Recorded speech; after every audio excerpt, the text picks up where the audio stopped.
अध्याय 10 यमलार्जुन उद्धार. नलकुवर आणि मनग्रीव या दोन कुबेरपुत्रांना मिळालेला शाप आणि महर्षी नारदांच्या सकल मंगल इच्छेतून त्यांचा झालेला उद्धार याविषयीचे कथन येथे प्रस्तुत करण्यात येत आहे. नलकुवर आणि मणिग्रीव या देवांचे कोषाध्यक्ष कुबेर यांचे पुत्र आहेत. कुबेर हा भगवान शिवाचा मोठा भक्त होता आणि भगवान शिवांच्या आशीर्वादाने त्यांच्या भौतिक ऐश्वर्याला सीमाच नव्हती. सामान्यतः श्रीमंत मनुष्यांची मुले सुरा आणि सुंदरीमध्ये आसक्त होत असतात. त्याप्रमाणे नलकुवर आणि मणिग्रीव हे कुबेरपुत्र मध्य मैथुनाच्या आहारी गेले होते. एकदा ते देव आनंदविलास करण्याची इच्छेने कैलासातील मंदाकिनीच्या तीरावरील भगवान शिवांच्या उपवनात गेले. ते वन अनेक प्रकारच्या सुगंधी फुलांनी भरलेले होते. तेथे गेल्यावर या कुबेरपुत्रांनी मनसोक्त मद्यपान केले. त्यांच्यासोबतच्या सौंदर्यवती स्त्रिया मधुर गायन करू लागल्या. अशा प्रकारे मत्तावस्थेत ते प्रफुल्लित कमळांनी भरलेल्या मंदाकिनीच्या जळात उतरले आणि ज्याप्रमाणे एक हत्ती जळामध्ये हत्तीनी सोबत विहार करतो त्याप्रमाणे ते त्या स्त्रियांसमवेत क्रीडा करू लागले. अशा रीती नलकुवर आणि मणिग्रीव तरुण स्त्रियांसोबत मंदाकिनीच्या जळात क्रीडा करण्यात दंग झाले असताना त्या मार्गाने महर्षी नारदांचे आगमन झाले. ते कुबेरपुत्र नशेने अतिशय उन्मत्त झाले होते. नारद मुनी तेथून गमन करीत असल्याचेही त्यांच्या लक्षात आले नाही. ते शुद्धीवर नाहीत हे नारदांनी ओळखले. त्या कुबेरपुत्रांच्या सोबत असलेल्या तरुणी मात्र झिंगलेल्या अवस्थेत नव्हत्या आणि आपण महर्षी नारदांसमोर विवस्त्रावस्थेत आहोत याची त्यांना लाज वाटली.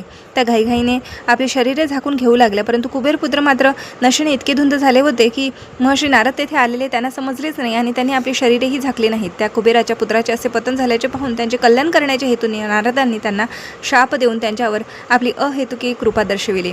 महर्षी नारदांना त्या दोन कुबेरपुत्रांची दया आली होती. त्यांना त्या दोघांच्या मद्यपानातील तसेच स्त्री संघातील मिथ्या सुखोपभोगांचा अंत करावयाचा होता आणि त्यांना भगवान श्रीकृष्णांचे प्रत्यक्ष दर्शन करावयाचे होते.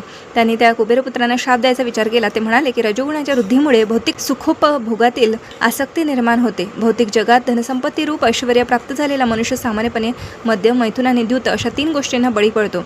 भौतिक ऐश्वर्याने समृद्ध मनुष्य जवळच्या धनसंपत्तीचा मध चढून इतका निर्दयी होत असतो की तो कत्तलखाने काढून प्राण्यांचा वध करतो. आपल्याला कधीच मृत्यू येणार नाही असे या लोकांना वाटत असते.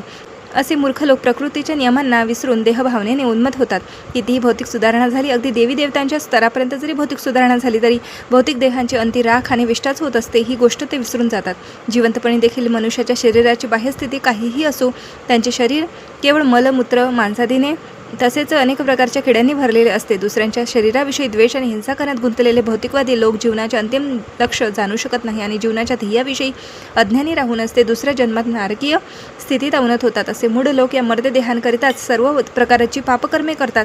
देहवस्तुता आपला आहे काय याचा विचार करण्यातही ते असमर्थ असतात. सामान्यतः शरीराचे पोषण करणाऱ्या व्यक्तीचे ते विशिष्ट शरीर समजण्यात येते. मात्र शरीर मनुष्याचे स्वतःचे आहे की तो ज्याची चाकरी करतो त्या धन्याचे आहे याचा त्याने विचार करावा. स्वामी सेवकांच्या शरीरावर आपला पूर्ण अधिकार सांगत असतो कारण तो त्या सेवकाचे पोषण करतो. त्याचप्रमाणे हे शरीर पित्याचे आहेत की मातेचे आहे असाही प्रश्न उपस्थित होऊ शकतो कारण पिता बीज प्रदान करणारा स्वामी आहे तर मातेने गर्भात त्या शरीराचे पोषण केलेले आहे. पांचभौतिक शरीरालाच आत्मा समजण्याच्या अशा देहात्मधारणेमुळे मूढ लोक सर्व प्रकारची पापे करण्यात व्यस्त असतात. परंतु हे शरीर आहे कोणाचे हे समजण्याकरिता मनुष्याने पुरेसे बुद्धिमान असायला हवे.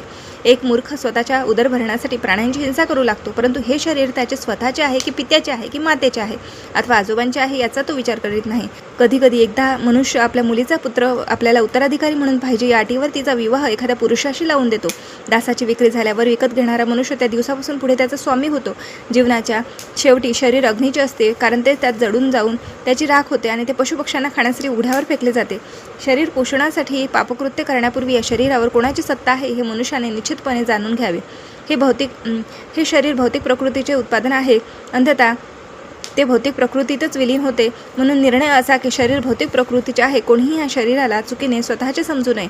असे जर आहे तर खोट्या स्वामित्वाकरिता मनुष्याने काय म्हणून हत्या करावी? शरीर पोषणासाठी निरपराध प्राण्यांना का मारावे? भौतिक ऐश्वर्याच्या खोट्या सन्मानाने उन्मत्त झालेला मनुष्य सदाचारास मुळीच महत्त्व न देता मांस मदिरा मैथुनात रत होतो. अशा मनुष्यापेक्षा कधीकधी दरिद्राने गांजलेल्या मनुष्याची अवस्था चांगली असते. तो शरीराला पीडा देण्याची इच्छा धरीत नाही कारण त्याने स्वतः वेदनांचा अनुभव घेतलेला असतो.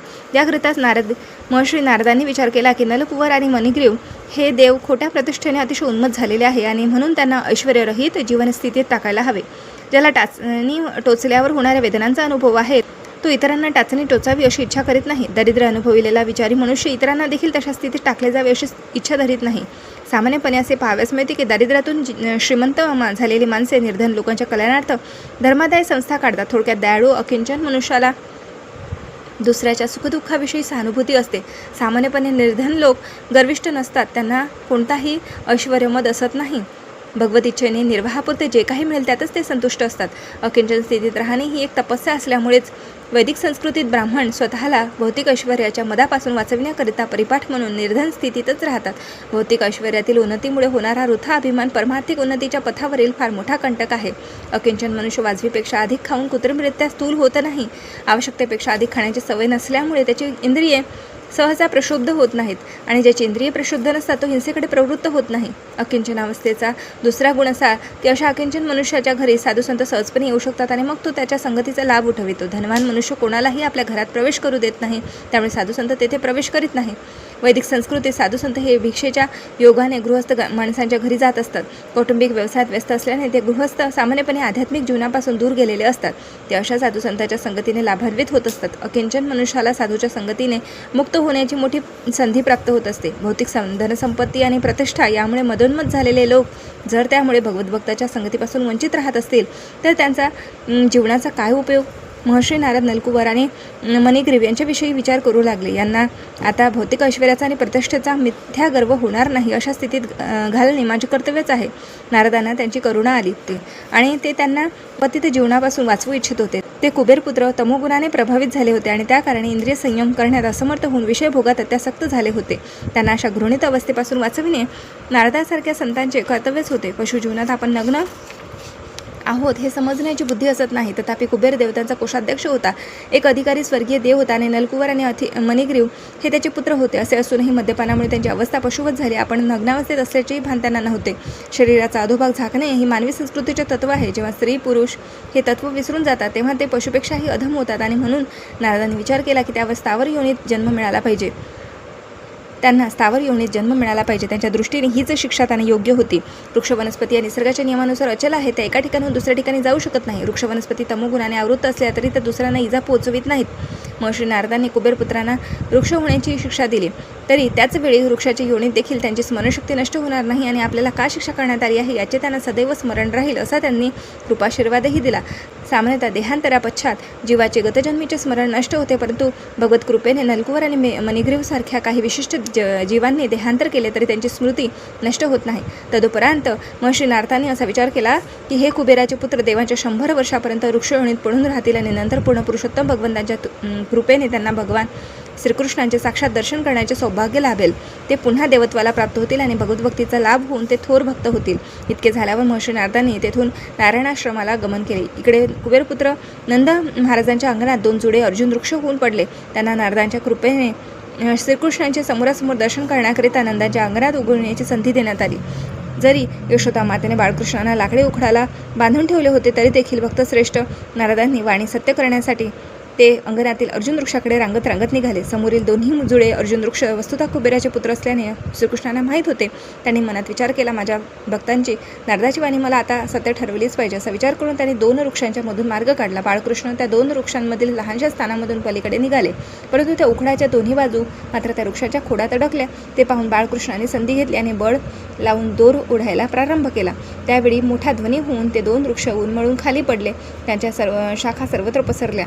त्या मोडून पडलेल्या वृक्षांमधून 2 महान पुरुष बाहेर आले. त्यांचे तेज प्रदीप्त अग्नीसारखे होते. त्यांच्या उपस्थितीने सर्व दिशा प्रकाशित झाल्या. ते दृश्य नयनरम्य होते. ते निर्दोष पुरुष तात्काळ बाळकृष्णांसमोर आले.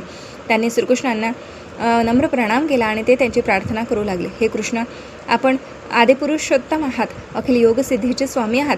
हे अखिल सृजन आपल्या शक्तीचा विस्तार आहे हे विद्वान ब्राह्मणांना उत्तम प्रकारे माहीत आहे. या शक्ती कधी व्यक्त असतात तर कधी अव्यक्त असतात. आपणच प्राणीमात्रांच्या जीवनांचे, शरीराचे आणि इंद्रियांचे मूळ प्रदाते आहात. आपण सर्वव्यापक, सगळ्यांचे अविनाशी नियंत्रक आणि शाश्वत काळाचे मुक्त असे मूळ परमेश्वर भगवान विष्णू आहात. आपण विश्वसृजनाचे स्रोत आहात. ही अखिल सृष्टी भौतिक प्रकृतीच्या सत्व, रज आणि तम अशा त्रिगुणांच्या प्रभावाखाली आहे. आपण प्रत्येक योनीतील सर्वच जीवमात्रांच्या हृदयांतरी परमात्मा म्हणून वास करता. तसेच त्यांच्या देहांत आणि अंतःकरणात काय चालले आहे हे आपण उत्तम रीतीने जाणता. आपण सर्व प्राणीमात्रांच्या सर्व प्रकारच्या कर्माचे परमनिर्देशक आहात. भौतिक जगातील सर्वच गोष्टी त्रिगुणांनी प्रभावित आहे आणि त्यांच्यामध्ये अव्यवस्थित राहूनही आपण अशा दूषित गुणांनी प्रभावित होत नसता. त्रिगुणांच्या कक्षेत असणारा कोणीही आपले दिव्य गुण जाणू शकत नाही.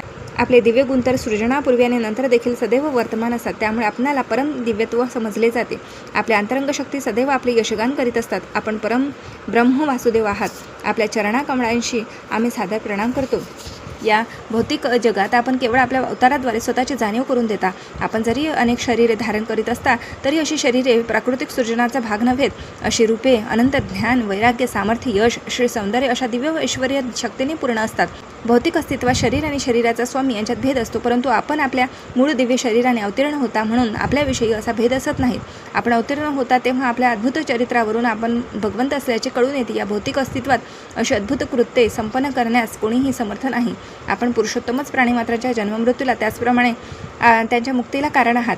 आपण आपल्या स्वांश रूपाने परिपूर्ण आहात. जगाचे कल्याण करणाऱ्या परम मंगल प्रभू, आपल्या चरणी आमचा नमस्कार. आपण सर्वव्यापक भगवान वासुदेव आहात, शांतीचे स्रोत आहात, यदुवंशात अवतीर्ण स्वयं भगवंत आहात. प्रभू, आमचे पिता कुबेर आपलेच सेवक आहेत. त्याचप्रमाणे ऋषीश्रेष्ठ नारद देखील आपले सेवकच आहेत. केवळ त्यांच्याच आशीर्वादाने आम्ही आपले दर्शन करू शकलो. आम्ही सदैव आपल्या दिव्य कीर्तीचे गान करण्यात आणि दिव्य चरित्रांचे श्रवण करण्यात मग्न राहावे हीच आमची प्रार्थना आहे. आमचे हस्तपादादी अवयव आणि इंद्रिये सदैव आपल्या सेवेत संलग्न राहावीत. तसेच मन आपल्या शरणकमळाच्या चिंतनात मग्न असावे.